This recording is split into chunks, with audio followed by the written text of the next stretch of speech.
ታላላቅ የአውሮፓ ክለቦችን የተመለከተ ወቅታዊና ዕለታዊ ጥንቅሮችን ከምታደምጡበት የዩቲዩብ ቻናላችን የመረጃ ሰዓታችን ላይ ትገኛላችሁ። ለዚህም ሰዓት መርጠን ያሰናዳላችሁን ስፖርታዊ ጥንቅሮች በቅደም ተከተል እንደ ሁልጊዜው እናደርሳችኋለን። ላይክ፣ ሰብስክራይብ፣ ሼር ማድረግ እንዳይረሳ። ለሀሳብ አስተያየታችሁ ግን ሁላችሁንም እጅግ አድርገን አመስጋኞች ነን። በዚህኛውም ጥንቅራችን ታላላቆቹን ክለቦች የተመለከተ ወቅታዊ ጥንቅሮችን እናነሳለን። አስቀድመን በመረጃ ሰዓታችን ከሪያል ማድሪድ ጋር በተያዘ ተጨማሪ ቡድን ዜና አግኝተናል። በተለይም ከስንብት ጋር በተያዘ አንድን ተጫዋችን በተመለከተ ለየት ያለ ጥንቅር እንነግራችኋለን። በማድሪድ ቤት ወቅታዊ መረጃዎች በስፋት ተይዘዋል። በባርሴሎና በኩል በጣም አስገራሚና ለየት ያለ መረጃ እናካፍላችኋለን። በቡድን ዜና ተጨማሪ መረጃዎችን ይዘናል። እዛው ስፔን ቆይተን አንድ ግዙፍ ተጫዋችን ስንብት እንነግራችኋለን። በስፔን፣ በጣሊያን፣ በጀርመን፣ በፈረንሳይ ወቅታዊ ጉዳዮችን በዓለም ዋንጫ እንደዚህኛው የመረጃ ሰዓታችን ይዘናል። አብራችሁን ትቆያላችሁ። በተወዳጁ የእንግሊዝ ፕሪሚየር ሊግ የመረጃ ሰዓታችን ለእናንተ ውድ አድማጮቻችን በርከት ያሉ ጥንቅሮችን ይዘንላችሁ መተናል። በተለይም በፕሪሚየር ሊጉ በዋንጫ ፉክክር ላይ ያሉ ክለቦችን የተመለከተ ወቅታዊ ጥንቅሮችን በሲቲ በኩል በስፋት እናደርሳችኋለን። ቼልሲ በጣም ተጠባቂ ጨዋታ አለው በሳምንቱ መጨረሻ። ከዚህ ጋር በተያያዘ ተጨማሪ መረጃዎችን እናካፍላችኋለን። በቼልሲም የመረጃ ሰዓታችን ከሊቨርፑል ጋር በተያያዘ ሳላህ ላይ በጣም ለየት ያለ መረጃን የወጣው የቡድኑን ቁልፍ ተጫዋቾች እናነሳለን። ሜሎሽ ኬርኬዝ፣ ሪዮን ጉማ። ከዛ ውጭ ደግሞ የሊቨርፑል ኮንትራክት ማራዘምና የላንክሻየር ደርቢን ጨዋታ እናነሳለን። በዛው የዩናይትድን መረጃ እንቀጥላለን። የላንክሻየር ደርቢን መረጃ ስናነሳ ለመሆኑ ሊቨርፑልና ማንቸስተር ዩናይትድ እዚህ ያደረሳቸው ባላንጣነት መነሻው እውነት እግር ኳሳዊ ብቻ ነው? በስፋት እንመለከተዋለን። የሊቨርፑል ሰው መወድሰ ማንቸስተር እያቀረበም ይገኛል። መወድሰ ማንቸስተር ቤት ደግሞ ያለው ብሩኖ ፈርናንዴዝ ነው። ኮቢ ሜይኖ ወቅታዊ ብቃት፣ አማድ ዲያሎ እናነሳለን። በርካታ መረጃዎች በዩናይትድ በኩል ተይዘዋል። በአርሰናል የመረጃ ሰዓታችን በርካታ ጥንቅሮችን ይዘናል። አርሰናል ቤት አንድ ትልቅ ነገር እየተጠበቀ ነው። በእርግጥ ታሪክ ሊያስተካክል ይችላል፣ ግን የአርሰናልን ዓመት ላይ ያስተካክለው ይችላል። ግን ጉዳዩን እናነሰዋለን። የአርሰናል ሌጀንዶች፣ የእግር ኳስ ሌጀንዶች በርካታ ሀሳቦችን እያጋሩ ነው። እኔም በጣም በተለየ መንገድ የታዘብኩት ሁኔታ ስላለ ነው። ከአውሮፓ ሻምፒዮንስ ሊግ ምሽት ጋር በተያያዘ በጣም ለየት ያለ መረጃ እናካፍላችኋለን። ሚኬል አርቴታ ሁሉንም ነገር የምናከናውንበት ወይም ለመቆጣጠር መሳሪያዎች አሉኝ እያሉ ነው። የእሳቸውን መሳሪያ ዘርዝረን እንመለከታቸዋለን። ከወዲህ ደግሞ ዲያጎ ሲሞኒ ሂሳብ እናወራረዳለን ብለዋል። ለመሆኑ አርሰናል ለሚያወራርዱት ሂሳብ የትና መቼ የተቀመጠባቸው ነው? ለየት ያለም ጥንቅር በዚህ ጉዳይ ይዘናል። ላይክ ካረጋችሁን በቂ ነው። ሀሳብ አስተያየት ማካፈል ካሻችሁ ጻፉልን። ዛሬ የመጨረሻው የስራ ቅጥር ማስታወቂያው ዴድላይን ነው። ስለዚህ የመጨረሻ እንግዲህ መመዝገብ የምትፈልጉ እድላችሁን የምትሞክሩ ልታጋሩን ትችላላችሁ። በርካቶች እየተሳተፉ ይገኛሉ። ከኛ ጋር መረጃ ከመጋራት እስከ አብሮ መስራት። መልካም ቆይታ። በድጋሚ ማድሪድን እናስቀድም። ሪያል ማድሪድ እንደሚታወቀው በቀጣይ ክረምት ላይ አብዮት ነው የሚካሄደው። ሪያል ማድሪድ በርካታ ተሰናባች፣ በርካታ ወደ ክለቡ አዲስ መጪ፣ አሰልጣኝ ቅየራ። ከዚህ ጋር በተያያዘ እነ ራውል አሴንሲዮ ክለቡን ሊለቁ እንደሚችሉ ኮፓ አስነብቧል። ከመቆየት ይልቅ የመሰናበት ዕድሉ በጣም ሰፊ ነው ብሏል። የዳኒ ሴባዮስ ስንብት 100% ነው ያለው ማርካ። ያለምንም ጥርጥር ክለቡን ይለቃል ብሏል። ምናልባት ግን ሪያል ማድሪድ የሚያመጣቸው ተጫዋቾች ላይ አንድ ጥናት ማድረግ ሳይኖርበት አይቀርም። በተለይም የጉዳት ታሪካቸው ሪያል ማድሪድ ከፓሪሰን ጀርሜን ኬሊያን መባፔን አመጣ። ኬሊያን መባፔ 7 ዓመት በፓሪሰን ጀርሜን ሲቆይ 14 ጉዳትን ያስተናገደው። ያ ማለት በአማካይ በአንድ ዓመት 2 ጉዳት ያስተናግዳል እንደማለት ነው።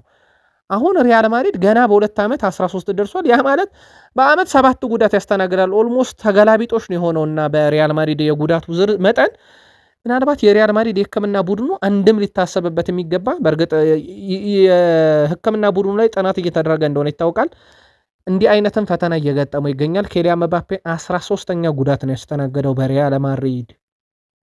ፊፋ ፕሪስቲያኒሎ የተባለ አዲስ ሕግ አውጥቷል። ይሄ ፕሪስቲያኒሎ ከዚህ በኋላ ማንም ተጫዋች አፉን ሸፍኖ አይናገርም፣ በቀጥታ ቀይ ካርድ ከሜዳ ይሰናበታል። ይህ የሆነው ደግሞ በሪያል ማድሪድ ኮከብ ቬኒሺየስ ጁኒየር ላይ በፕሪስቲያኒ በደረሰው የዘረኝነት ጥቃት፣ ያም ጥቃት የደረሰው አፍ ሸፍኖ በመሆኑ ምክንያት ነው። ከዚህ ጋር በተያያዘ የ2026 የዓለም ዋንጫ ጀምሮ ተግባራዊ ይደረጋል ተብሏል። አንድም ተጫዋች አፉን ሸፍኖ ከተናገረ በቀይ ካርድ ከሜዳ ይወጣል። ስለዚህ አፍ ሸፍኖ መናገር አይቻልም ማለት ነው። ምናልባት ተጫዋቹ በተለይም ቅሬታ የሚያቀርብ ከሆነ በአፍ ሸፍኖ ተናግሮኛል ብሎ የሚያስብ ከሆነ ይህን ጉዳይ በተመለከተ ግን በርካቶች አወዛጋቢ ነገሮችን እያነሱ ይገኛሉ። በተለይ የሚያወሩት ሚስጥር ከሆነስ በሚል ነው። ግን ተቃራኒው ቡድን ተጫዋች ጋር ያለው ግንኙነትና ሪያክሽን በብዙ ይገመገማል ተብሎ ይጠበቃል።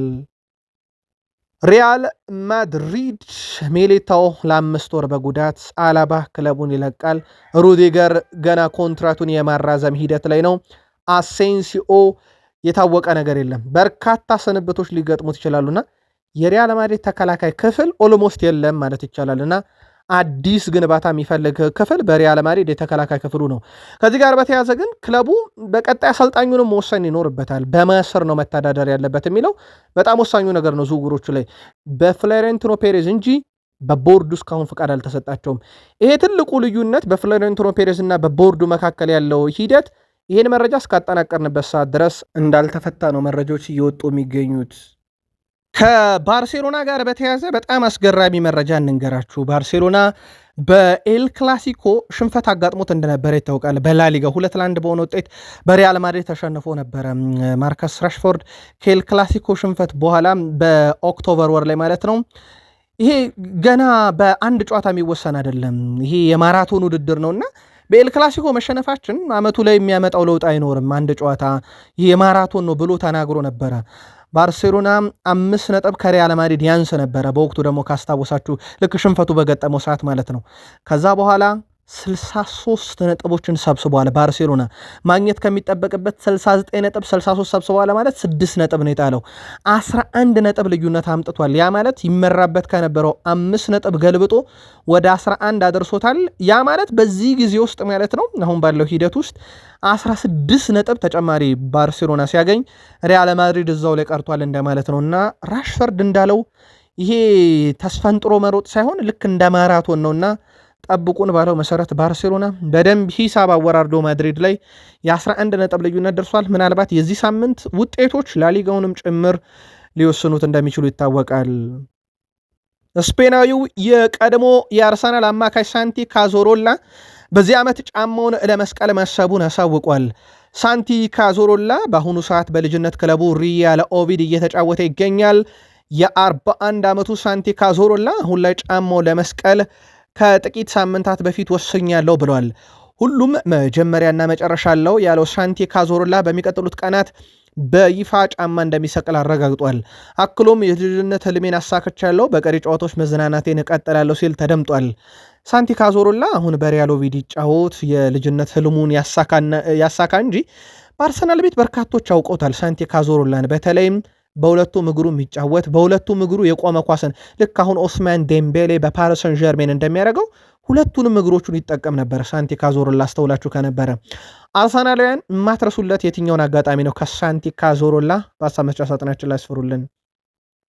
የጣሊያን ሴሬ 34 ሳምንታትን ተመለከትን። 34ኛ ሳምንት ላይ ከነበሩ ጨዋታዎች ኢንተር ሚላን እየመራው እንደሆነ ይታወቃል። የጣሊያን ሴሬን ለስኩዴቶ በጣም እየቀረበ ነው። በእርግጥ በቅርብ ጊዜ ጣላቸው ነጥቦች እንደውም አዘገዩት እንጂ በጊዜ ሊያሳካው የሚችል ነበረ።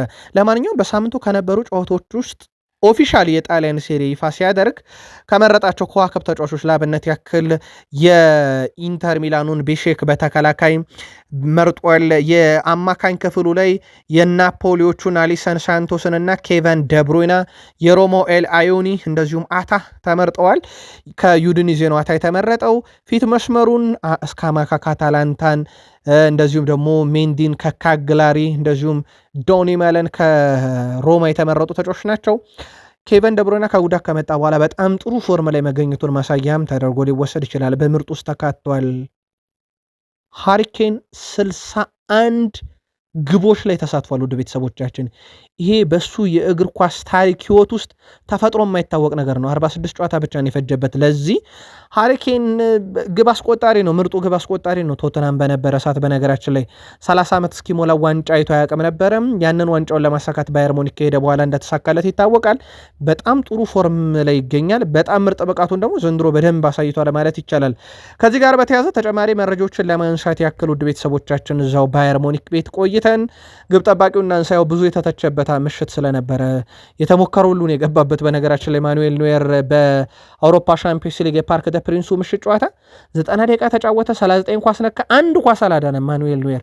ይሄ ከማኑኤል ኖየር የማይጠበቅ ነገር እንደሆነ ይታወቃል። ባለፉት 16 ዓመታት እንዲህ አይነት ነገር አልገጠመው። 5 ተሞክሮ ኢላማውን የጠበቀ 5 ተቆጠረበት። በጨዋታው ላይ ሊያድናቸው የሚገቡ 2.39 ኳሶች ነበሩ፣ ሁላ አላዳናቸውም። ከቦክስ ውስጥ የተመታ አንድም ኳስ አላዳንም። በእርግጥ የጭንቅላት ኳስ ሲቆጠረበት የነ ክቫራትስኬሊያን ቴክኒካል ግቦች የነ ዴምቤሌ ፍጹም ቅጣት ምት ነበረ። ከዚህ አንጻር ማኑኤል ኖየር 4 ሬቲንግ እንደተሰጠው ይታወቃል። እዛ ባየር ሙኒክ ቤት ስላለን በጣም አነጋጋሪው መረጃ ነበረም። ሁለቱ ክለቦች ባየር ሙኒክ እና ፓሪስ ሰን ዠርሜን በዚህ ዓመት በአንድ የአውሮፓ ሻምፒዮንስ ሊግ ታይቶ የማይታወቅ ነገር ማድረጋቸውን በማለዳው ጥንቅር ነገረናቸዋል። ሌላ ታይቶ የማይታወቅ ነገር እንንገራችሁ። በአንድ የአውሮፓ ሻምፒዮንስ ሊግ መድረክ 40 ሲደመር ግብ ያስቆጠሩት ሁለቱ ናቸው። ፓሪስ ሰን ዠርሜን 43 ግብ አለው፣ ባየር ሙኒክ 42 ግብ አለው። ሁለቱ ክለቦች ግብ የማስቆጠር ሱስ አለባቸው ማለት ይቻላል። በጣም በጣም አስደናቂ የውድድር ዓመት እያሳለፉ ነው። ምናልባት ከሁለቱ ያለፈ ነው ዋንጫ የሚበላው ሚሉ ትንታኔዎች እየተሰጡ ነው። በጣም ለየት ያለ መረጃ ግን ከዚህ ጋር እያይዘን እነግራቸዋለን። የፓሪስ ሰን ዠርሜን ቁልፍ ተጫዋቾች ጉዳት እያስተናገዱ ነው። አሽራፍ ሀኪሚ ባስተናገደው ጉዳት ምክንያት የመልሱ ጨዋታ ሊያን ዛሬና ሊያመልጠው ይችላል እየተባለ ይገኛል። ይሄ ለፓሪስ ሰን ዠርሜን ትልቅ ኪሳራ ነው የሚሆነው፣ ምንም ጥያቄ የለውም። የቡድኑ ወሳኝና ቁልፍ ተጫዋች ነው። በርካቶች እንደውም የባየር ሙኒክና የፓሪስ ሰን ዠርሜን ጨዋታ በጉጉት እየጠበቁት የሚገኙ የአውሮፓ ምሽት ጨዋታቸው ሆኗል። ለገለልተኛ ደጋፊዎች እንዲህ አይነት ምሽቶችን ነበር ማሳለፍ የምንፈልገው በሚል ምናልባት የጉዳት ሁኔታ ግን የጨዋታውን ቀለም ሊቀይረው ይችላል። የጨዋታው ሌላኛው ቀለም የነበረው ጆርጂያዊ ድንቅ የመስመር ተጫዋች ክቫራትስኬሊያን በእግር ኳስ ሕይወቱ 100ኛ ጎል ተሳትፎ ላይ 100ኛ ጎሉን ያስቆጠረው በነገራችን ላይ በምሽት ጨዋታ ላይ በአውሮፓ ሻምፒዮንስ ሊግ የሻምፒዮንስ ሊግ ዋንጫ ባለቤት ሴሪን 2 ያነሳ የፍራንስ ሊጋን 1 የሱፐር ካፕ ፍሬንች ካፕ ኢንተርናሽናል ካፕ የሩሲያ ዋንጫ ፍሬንች ሱፐር ካፕን አንዳንድ ጊዜ ያነሳ በግሉ የሴሪኤ የዓመቱ ምርጥ ተጫዋች 3 ጊዜ የጆርጂያ የዓመቱ ምርጥ ተጫዋች ክቫራትስኬሊያን የጨዋታው ድምቀት እንደነበረ ይታወቃል። ቴሪ ዳንኤል ሆነሪ የአርሰናል የቀድሞ ተጫዋች ይህንን የፓሪስ ሰን ዠርሜንና የባየር ሙኒክ ጨዋታ ላመለጠው ሰው ሁሉ ነፍስ ይማር ብያለው። ይህ በእግር ኳስ በከፍተኛ ደረጃ ሊታይ የሚገባ ልክ እንደ ሲኒማ ጥበብ የተሞላበት ምሽት ነበረ። ከመጀመሪያው እስከ መጨረሻው ረፍት የሌለው ትንፋሽ የሚነጥቅ ብልጭ ስትል አይንህን ስትገልጥ ወይም ብልጭታ ውስጥ አንድ ነገር የሚፈጠር ቅጽበቶች ሁሉ እያንዳንዳቸው በጣም አስደናቂ ነበሩ።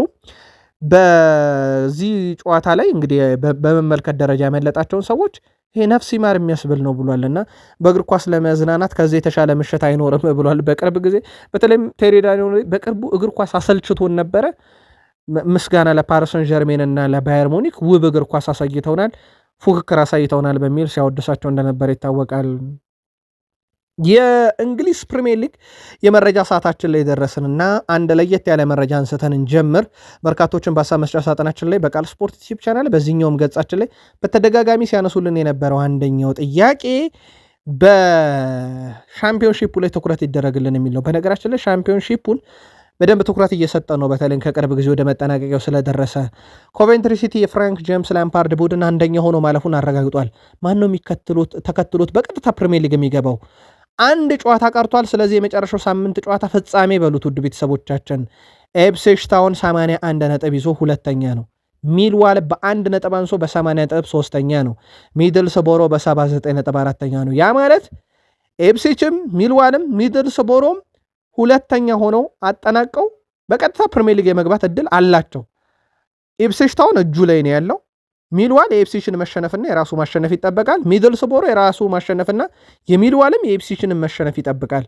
እንዲህ አይነት ድራማ በመጨረሻ ጨዋታ እንመለከታለን። ሻምፒዮንሺፑ የመጨረሻው ጨዋታ በጣም አጓጊ ነው። በተወዳጁ የእንግሊዝ ፕሪሚየር ሊግ የዋንጫ ጉዞ ላይ የራሳው የሆነ ተጽዕኖ ሊያሳድሩ የሚችሉ ጨዋታዎች በአርሰናልና በሲቲ መካከል ደግሞ በቀጣይነት ይጠበቃሉ። ፔፕ ጋርዲዮላ የተቀሩትን ጨዋታዎች ኤፍኤ ካፑን ጨምሮ በጋራ ሆነን እንፋለም እያሉ ነው። የእሳቸው ቡድን በ3 ቀን ከ3 ሰዓት ውስጥ ጨዋታ ያደርጋል። በአማካኝ በሚቀጥሉት ቀናት ማለት ነው። ለአንድ ወር በ3 ቀን እና በየ3 ሰዓቱ እንደማለት ነው በድምሩ ጨዋታ ያደርጋል።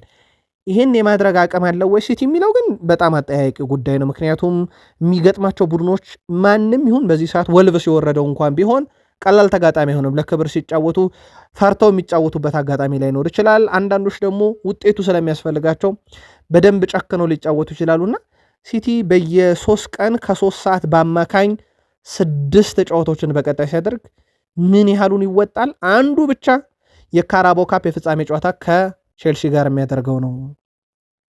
ለመሆኑ ይህ በዋንጫ ፉክክሩ ላይ ቀጥተኛ የሆነ የራሱ የሆነ ተጽዕኖ አለው ተብሎ የሚጠበቀው የሲቲ የመርሃ ግብር አወጣጥ ሂደት አንድም ተስተካካይ መርሃ ግብር እጁ ላይ መኖሩ የክሪስታል ፓላስ ነገሩን እንዳከበደባቸው ይታወቃል የሲቲዎችን።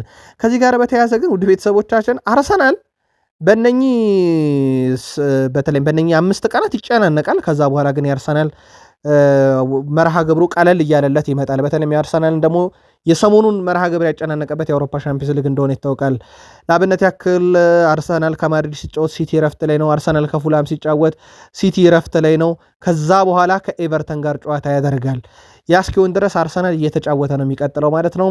ከዛ በኋላ አርሰናል ከአትሌቲኮ ማድሪድ ሲጫወት እና የዌስትሃም ጨዋታ እስኪያደርግ ድረስ ሲቲ ወደ 4 ቀናት ያርፎ ነው የሚመጣው።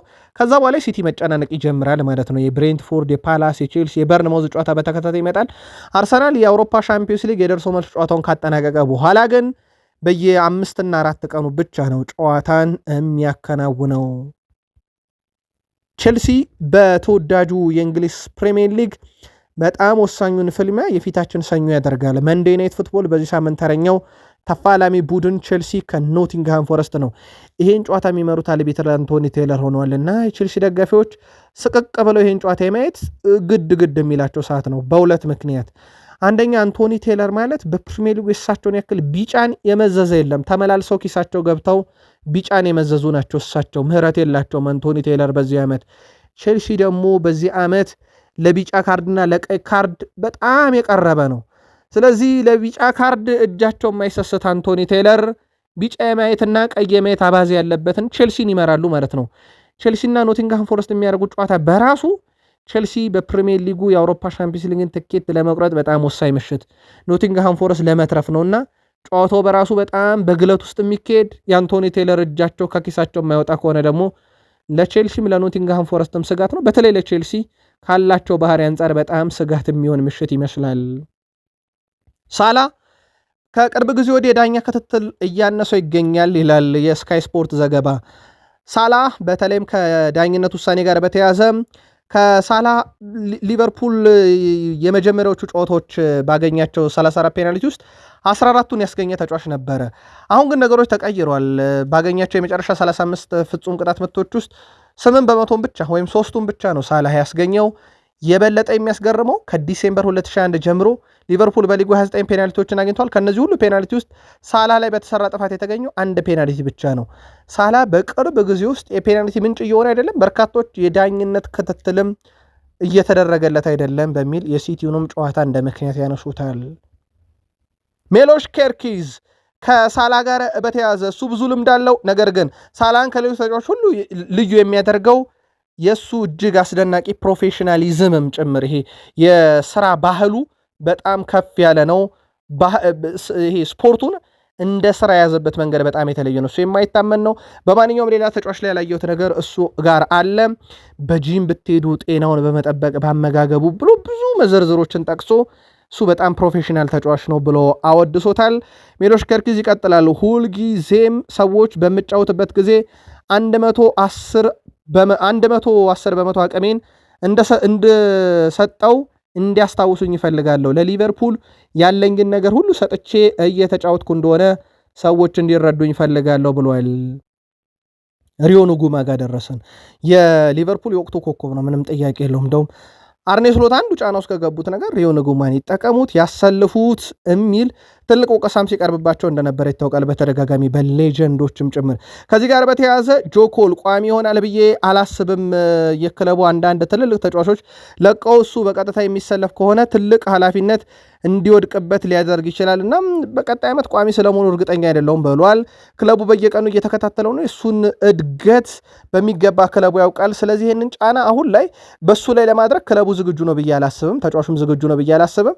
በዛ ቦታ ላይ ቋሚ መሆንና ኃላፊነትን መውሰድ ጊዜው ነው ብዬ አላስብም። ይልቁንስ እድሎች ቢሰጡት የተሻለ ነው ብሏል። እሱ ከልክ በላይ ለጫና ማጋለጥ አደጋም ጭምር ስለሆነ ብሏል። ምናልባት ከላሚን ያማል አንጻር ሪዮ ንጉማ እንዲህ አይነት ኃላፊነት ለመውሰድ ምን ይቸግረዋል ብላችሁ ታስባላችሁ? ሊቨርፑልያን እናንተ መልከት አካፍሉን። ኢያን ዶይል በሊቨርፑል ኢኮ የሚባል አንድ ሚዲያ ላይ በመጻፍ ይታወቃል። ለ27 ዓመቱ አሌክሲስ ማካሊስተር ሊቨርፑል ጠቀም ያለ ገንዘብ ከቀረበ አይኑን አያሽም፣ ተጫዋቹን ለመሸጥ ሊስማማ ይችላል። በተለይም እስከ 50 ሚሊዮን ፓውንድ አካባቢ ከቀረበለት ሊሸጠው ይችላል።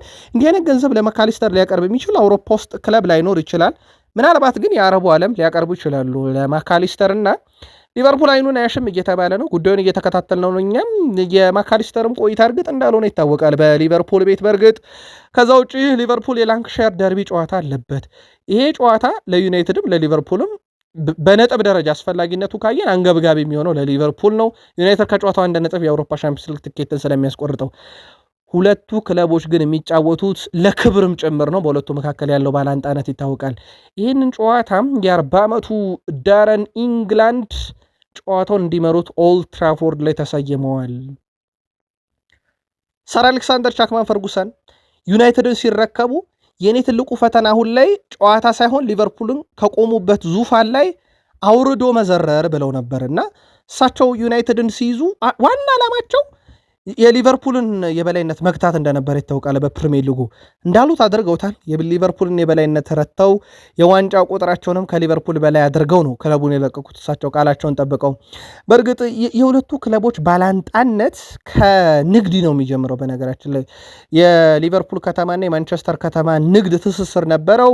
ያ ንግድ ያመጣው ባላንጣነት በኋላም ላይ በስፖርቱ ዓለም እንዲሰራጭ ሆነና ወይም ወደ ስፖርት ውስጥ ገባና በሁለቱ ከተሞች መካከል የነበረው ባላንጣነት ከንግድ እስከ ስፖርት ሜዳ ደረሰ። ከዛ በኋላ የሊቨርፑል የበላይነት በእግር ኳስ መምጣት ደግሞ ነገሮቹን ዩናይትድ ቤት ጫና ውስጥ ከተተ።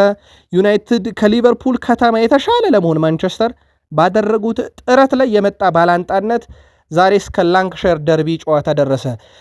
በ2011 ዩናይትድ 19ኛ ዋንጫውን ሲያነሳ ደጋፊዎች አንፊልድ ድረስ በመሄድ 1918 አልፈናችሁ ተገኝተናል የሚል ባነር በመያዝም ጭምር ነበር ያኔ ደስታቸውን ያከበሩት። ይህን ያደረጉት የማንቸስተሩ አለቃ ከለቀቁ በኋላ ግን ሊቨርፑል ከማንቸስተር ዩናይትድ 20 ፕሪሚየር ሊግ ዋንጫ ደርሶ አሁን በክብር ተስተካክለዋል። ምናልባት እንደ ፈርግ ዩናይትድን መልሶ የሚያነግሰው ሰው ማን ይሆን የሚለው ግን ሌላ ጥያቄ ነው። ምናልባት ይህንን የንግስና ጉዳይ ካነሳን ወይም የአሰልጣኝ ሹመቱን ካነሳን የቀድሞ የሊቨርፑል ሰው ነው ጄሚ ካራገር። በእርግጥ አሁን ተንታኝ ሆኖ እየሰራ ስለሆነ ሁሉንም በፍትሃዊነት የመዘገብ ግዴታ ባለበት ሚዲያ ላይ ተቀምጦ ስላለ የሊቨርፑል ደጋፊ መሆኑን ኦፊሻል ቢናገርም የሚጠበቅ ቢሆንም ግን ሀሳቦችን ሲሰነዝር የቀድሞ ክለቡንም በመዘረር ይታወቃል። ሀሳቦቹ በጣም ከበድ ያሉ ናቸው። የጄሚ ካራገር ሳላ ላይ በተለይ ያደረሰው ትችት ቀላል የሚባል አይደለም፣ የገዛ የክለቡን ተጫዋች ማለት ነው። አሁን ግን ልቡ ለዩናይትድ ራርቷል። በዩናይትድ ካሪክ ያደረገውን ነገር አንድም ሌላ አሰልጣኝ መጥቶ ቢሆን አያደርገውም። እኔ ለሱ ክሬዲት መስጠት ፈልጋለሁ ብሎ ማወደሱ ይታወቃል። የቀድሞ ክለቡ ጋር እሁድ ፍልሚያ እንዳለበት ያውቃል። ብሩኖ ፈርናንዴዝ ያለምንም ጥርጥር የዓመቱ ምርጥ ተጫዋች ይደረግልኝ እያሉ ነው። ማይክል ካሪክ ደግሞ እሳቸው ወደ ቡድኑ መምጣት ክለቡን ቀይሯል፣ ማንም እሳቸው ያደረገውን አያረግም ቢልም ካሪክ ጄሚ ካራገር ካሪክ ግን የለም የዚህ ቡድን ልብ ምት ብሩኖ ነው እያሉ ነው። በነገራችን ላይ ካሪክ ከያዙት በኋላ ክለቡን ማንቸስተር ዩናይትድን 13 ጨዋታ መሩ። ብሩኖም 13 የግብ አስተዋጽኦ አለው። በመጨረሻ 7 ጨዋታ 9 የግብ አስተዋጽኦ አለው። የሁለቱ ጥምረት የሰራ ይመስላል። ካሪክ በአሰልጣኝነት፣ ብሩኖ በተጫዋችነት ቀመሩ በደንብ የሰራ ይመስላል። በእርግጥ ኮቢ ማይኖም እዚህ ቡድን ውስጥ በእሳቸው ስር 13 ጨዋታ እንዳጠቃላይ ከሳቸው አንድም ቀደም ብሎ ከነበረውም ጨዋታ ጨምሮ ማለት ነው በጉዳት ያመለጠው ስለነበረ 12 ቋሚ ሆኖ ጀምሯል። አንድ ጨዋታ ብቻ ነው ሽንፈትም የገጠመው። በርካቶች ባስቀመጥነው አድራሻ የስራ ቅጥር ማመልከቻችሁን እየተመለከትን እንገኛለን። የመጨረሻው ቀን ላይ እንገኛለን። በፈረንጆች አቆጣጠር ዕለተ ሮብ ኤፕሪል 29 2026 የመጨረሻው ቀን ነው። ማስታወቂያው እናንተን የማይመለከት ካልሆነ ግን ለወዳጅ ዘመዶቻችሁም ሼር አድርጉ፣ ተሳተፉ። ቃል ስፖርት ዩቲዩብ ቻናል ከመረጃ ምንጭነት እስከ አብሮ መስራት። በአማድ ዲያሎ በኩል በርካቶች ቅሬታ እያቀረቡበት ነው። ሰሞኑን በርከት ያሉ ዩናይትድያንም በሀሳብ መስጫ ሳጥናችን ላይ የአማድ ነገር አሳስቦናል እያሉ ነበረ። ከዚህ ጋር በተያያዘ አማድ በራስ የመተማመን መንፈሱ የወረደ ቢመስልም ካዜሜሮ ለሼሽኮ ግብ ባበረከተበት አስተዋጽኦ ሊያበረታታው የሄደበት መንገድ የቡድን አጋሮቹ ድጋፍ እንዳላቸው ያሳያል። ውጤታማነቱ ቢቀንስም ይላል ስቴቨን አማድ ዲያሎ በኩል ዛሬ ባሰፈረው ጽሁፍ ውጤታማነቱ ቢቀንስም በ2024-25 የውድድር ዘመን 11 ግቦችን 8 ለግብ የሚሆኑ ኳሶችን አመቻችቶ ያቀበለ ወሳኝ ተጫዋች ነበር። ቀደም ሲል በቴንሃግ ችላ ተብሎ ራሱን ያስመሰከረ በመሆኑ አሁንም ከዚህ አስቸጋሪ ወቅት ይወጣል ብዬ እምነት አለኝ ያለው ነው ጋዜጠኛው ስቴቨን። ምናልባት ዩናይትድያን ተስፋ ታደርጋላችሁ፣ ትጠብቃላችሁ የአማድ ዲያሎ ወደ ነበረበት ያ ብቃቱ ይመለሳል ብላችሁ መልከታችሁን አጋሩን። በአርሰናል አንድ ድል ይፈለጋል። እቺ ድል ታሪካዊ ድል ናት የምትሆነው። ውድ ቤተሰቦቻችን እንዴት የሚለውን እንንገራችሁ። በአርሰን ቬንገር ዘመን በ2001-2 የፈረንጆች አቆጣጠር ማለት ነው ከ60 ጨዋታ በኋላ 39 ድል ነበራቸው አርሰን ቬንገር። ያ ቡድናቸው በእርግጥ የዋንጫን ባለቤት ነበር አይዘነጋም። አሁን ላይ ማይክል ካሪክ ምንም ዋንጫ ባያነሱበትም በስካሁኑ ድላቸው 39 ድል ደርሰው ያንን ሪከርድ ተጋርተዋል። አንድ ድል አርሰናልን ታሪካዊ ድል በአንድ ሲዝን ማለት ነው እንዲያልፉት ያደርጋል። በእርግጥ ድሉ ለዋንጫ መንደርደሪያም ይሆናል የሜትሮፖሊታኖ ጨዋታ ስለሆነ ማለት ነው። አርሰናል ዘንድሮ ምን ያሳካል የሚለው ግን ካለፉትም 3 ዓመታት በላይ በደንብ እየተጠበቀ ያለፉት 3 ዓመት ጥንካሬያቸውን ወደ ዋንጫ ይቀይሩ በሚል አርቴታም ጫና ውስጥ ያሉበት ዓመት እንደሆነ ይታወቃል። ምናልባት በአርሰናል በኩል እንደ አንድ ትልቅ ችግር እየተነሳ ያለው አምና ዓመቱን ሙሉ እንደ ችግር ነው ያነሱት ማይክል አርቴታ፣ በተለይም የጉዳትና የቀይ ካርድን ጉዳይ። ዘንድሮ ቀይ ካርዱን ቢያስቀሩም ይሄ ጉዳት ግን አሁንም በጣም እየፈተናቸው እንደሆነ ታይቷል። ለአብነት ያክል በቅርብ ጊዜ ያጧቸው ተጫዋቾች እነ ኦዴጋርድ እነ ሳካን በዚህ ዓመት ደግሞ በብዛት ነው ያጧቸው። በትልቅ ጨዋታ ላይ ከሃቨርዝን በብዛት አተውታል። ይሄ የቡድኑ ወሳኝ ተጫዋች በሚል ነው ካላፊዮሬና ቲምበር የሚጠቀሳሉ። ከዛ ውጭ በርካታ ጉዳቶችን አስተናግዷል። ምናልባት ለቡድኑ አይጠቅምም ከዚህ በኋላ የተባለው ጋብሪኤል ጀሱስም ጭምር በጉዳት ብዙ ጨዋታ እንዳመለጠው ይታወቃል። የካሃቨርዝን ጉዳይ በተመለከተ ለሳምንቱ መጨረሻ ጨዋታ ለፉልሃሙ ጨዋታ ስለመድረሱ አሁንም ማረጋገጫ የለም። አርሰናል ከፉልሃም ጋር የሚያደርገው ጨዋታ ደግሞ ይሄ ከሲቲ ጋር ያላቸውን የነጥብ ልዩነት በድል ካጠናቀቁት በስንትም የጎል ልዩነት በድል ካጠናቀቁት የፕሪሚየር ሊግ መሪነቱን ለጊዜያዊነትም 6 ማድረስ ይችላል። በእርግጥ የሲቲ የጨዋታ ቁጥር በዛው ልክ እየጨመረ ነው የሚመጣው። ቀሪ ጨዋታ ልክ አርሰናል ከፉላም ሲጫወት የሲቲ ቀሪ ጨዋታ ብዛት ወደ 2 ስለሚያድግ ማለት ነው። ከዚህ ጋር በተያያዘ ውድ ቤተሰቦቻችን አርሰናል ያንን እድሉን ተጠቅሞ ሲቲ ላይ ጫና ይፈጥር ዘንድ ወሳኝ ተጫዋቾቹ ከጉዳት መመለስ ግን ግድ ይላቸዋል። ክላረንስ ሲዶርፍ እርግጥ ነው የፓሪስ ሰን ዠርሜንና የቦኒክ ጨዋታ ውብ ነው፣ ከአውሮፓ ሻምፒዮንስ ሊግ ምርጥ ቡድኖች ምርጥ ጨዋታ አይተናል ብሏል። ግን መጠቆም ካለብን አንድ ነገር ጠቁማለሁ። የዘንድሮ ዋንጫ የፓሪስ ሰን ዠርሜንም የባየር ሙኒክም ወይም የፒኤስጂ እና የባየር ሙኒክ አሸናፊ አይሆንም፣ እመኑኝ አርሰናል ነው እያለ ነው። ምናልባት እቺን ነገር ግን በተንተን አድርገን እንመለከታታለን። የክላረንስ ሴዶርፍ ሀሳብ ነው። አርሰናል በሲዝኑ ብዙ ክሊንሺት በመያዝ ከፊት ነው የሚገኘው። ይሄ የሚያሳየው የትኛውም ተጋጣሚ በጣም በቀላሉ እነሱ ላይ ጎል አያስቆጥርም ይላል ክላረንስ ሴዶርፍ አርሰናል ላይ። እንደዛውም በጨዋታ ክፍት ጨዋታ ሁላ ቢጫወት ራሱ የትኛውም ተጋጣሚ አርሰናል ላይ 5-4 ጎል ባየር ሙኒክ ፓሪስ ሰን ዠርሜን ላይ ፓሪስ ሰን ዠርሜን ባየር ሙኒክ ላይ እንዳስቆጠረ ማስቆጠር አይችሉም። ሁለቱም ባየር ሙኒክም ፓሪስ ሰን ዠርሜንም አርሰናል ላይ 5-4 ጎል አያስቆጥሩም ብሏል። ስለዚህ እኔ ዘንድሮ ዋንጫ ባለቤት የሚሆነው አርሰናል ነው እያለ ይገኛል። ምናልባት በእግር ኳስ ውስጥ ጨዋታ ለማሸነፍ ጎል ማግባት፣ ዋንጫ ለማሸነፍ በደንብ መከላከል የምትባል እግር ኳሳዊ ፍልስፍና አለች፣ ህግ አይደለም። ምናልባት በዚህ ቀመር ከሰራ ነውና ነገሮች ከተገመገሙ አንዳንዴ ብዙ ማስቆጠር ብዙ የሚቆጠርበት ቡድን ከሆነ ዋንጫ ለማንሳት በጣም ሊቸገር ይችላል። ያ የክላረንስ ሲዶርፍም እይታ ጭምር ነው። ምናልባት የእናንተ እይታ እንዴት ያለ ነው? በጣም የሚከላከልና ጎል የማይቆጠርበት ቡድን ወይንስ በጣም የሚያገባ ቡድን ነው ለዋንጫ ቅርብ ነው ብላችሁ የምታምኑት? ከልምዳችሁ መልከታችሁን አካፍሉን። የመድፈኞቹ አሰልጣኝ ሚኬል አርቴታ አርሰናል ለሁሉም መልእክት ለማስተላለፍ እንደሚፈልግ ገልጸዋል። የጨዋታው የበላይ ለመሆን ሁሉም መሳሪያዎች አሉን ያሉት ሚኬል አርቴታ ምርጥ ጨዋታ ይሆናል ብለዋል። ቡድናቸው ጨዋታውን ለማሸነፍ መዘጋጀቱን የገለጹት አሰልጣኙ የራሳችን የጨዋታ ስታይል መከተል እንፈልጋለን ብለዋል። ምን ያህል ምርጥ እንደሆንን የምናሳይበትና መልእክት የምናስቀምጥበት ምሽት ይሆናል ብለዋል። ከዚህ በፊት እያደረግን ያለነው ነገር እና ዋንጫውን ለመውሰድ እድሉ ከፊታችን ያለበትን መንገድ የሚጠቁም ይሆናል ምሽቱ ጨዋታ ብለዋል። ሚኬል አርቴታ እዚህ የደረስነው በዘፈቀደ ሳይሆን ወይም በቅጽበት ሳይሆን ወይም በአንድ ሌሊት ሳይሆን በሂደት ነው። እናም ሂደቱ ይሳካል እያሉ ነው። በዘንድሮ የሻምፒዮንስ ሊግ ግማሽ ፍጻሜ ተፋላሚ ቡድኖች የሆኑት አራቱ ማለትም አትሌቲኮ፣ ፓሪስ ሰን ዠርሜን፣ ባየር ሙኒክ እና አርሰናል እያንዳንዳቸው ያስተናገዱትን ግብ ብናይ በርካታ ግብ ያስተናገደው አትሌቲኮ ማድሪድ ጥቂት ግብ ካስተናገደው አርሰናል ነው። አትሌቲኮ 26 ግብ ተቆጥሮበታል፣ አርሰናል 5 ብቻ ነው። ይሄ ምናልባት ለክላረንስ ሲዶርፍ መከራከሪያ ጥሩ ማስረጃ ይሆናል። አርሰናልና አትሌቲኮ ማድሪድ በአውሮፓ ውድድር ግማሽ ፍጻሜ ለመጨረሻ ጊዜ የተገናኙት በ17-18 የፈረንጆች ዓመት ነበረ። ኢሮፕ ሊግ ነበረ። የመጀመሪያ ዙር ጨዋታ ኤምሬትስ ላይ 1-1፣ ሁለተኛ ዙር ጨዋታ ደግሞ ሜትሮፖሊታኖ ላይ በአትሌቲኮ ማድሪድ 1-0 አሸናፊነት በድምሩ 2-1 በመርታት አርሰናልን እንግዲህ ጥለው ማለፍ ከዛም ዋንጫ ማሳካት ችለው እንደነበር ይታወቃል። አርሰናልን መቅጣት የምንችልባቸውን ቁልፍ ነገሮች ስለምናቅ እንቀጣቸዋለን ብለዋል። አትሌቲኮ ማድሪድ መርታት የሚችል ልዩ ኃይልና መሳሪያ አለን፣ ስለዚህ ያንን እንጠቀማለን ቢሉም አርቴታ የለም ሂሳብ እናወራርድባቸዋለን ብለዋል። ዲየጎ ሲሜኔ ለተመልካች ምርጥና ሳቢ ጎሎች የሚበዙበት ክፍት እንዲሁም ፉክር የተሞላበት አስገራሚ ጨዋታ ዛሬም ጠብቁ እያሉ ነው።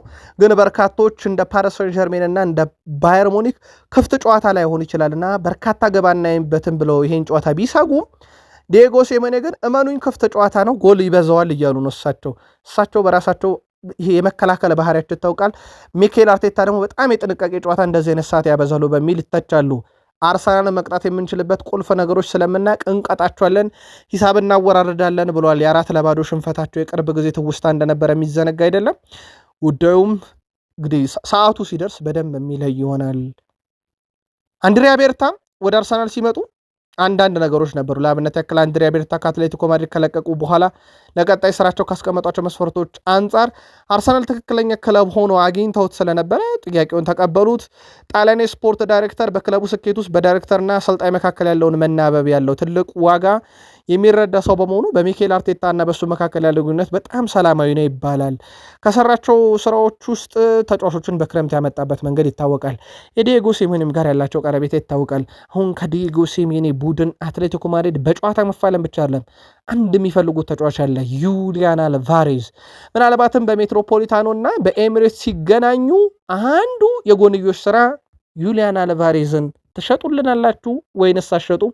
ከሸጣችሁልንስ ስንት ዙርስ ክፍያውን እንክፈላችሁ የሚለውን ሊነጋገሩበት ይችላሉ ተብሎ ይታሰባል። በርካቶች ባስቀመጥነው አድራሻ የስራ ቅጥር ማመልከቻችሁን እየተመለከትን እንገኛለን።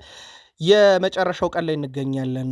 በፈረንጆች አቆጣጠር ዕለተ ሮብ ኤፕሪል 29 2026 የመጨረሻው ቀን ነው። ማስታወቂያው እናንተን የማይመለከት ካልሆነ ግን ለወዳጅ ዘመዶቻችሁም ሼር አድርጉ፣ ተሳተፉ።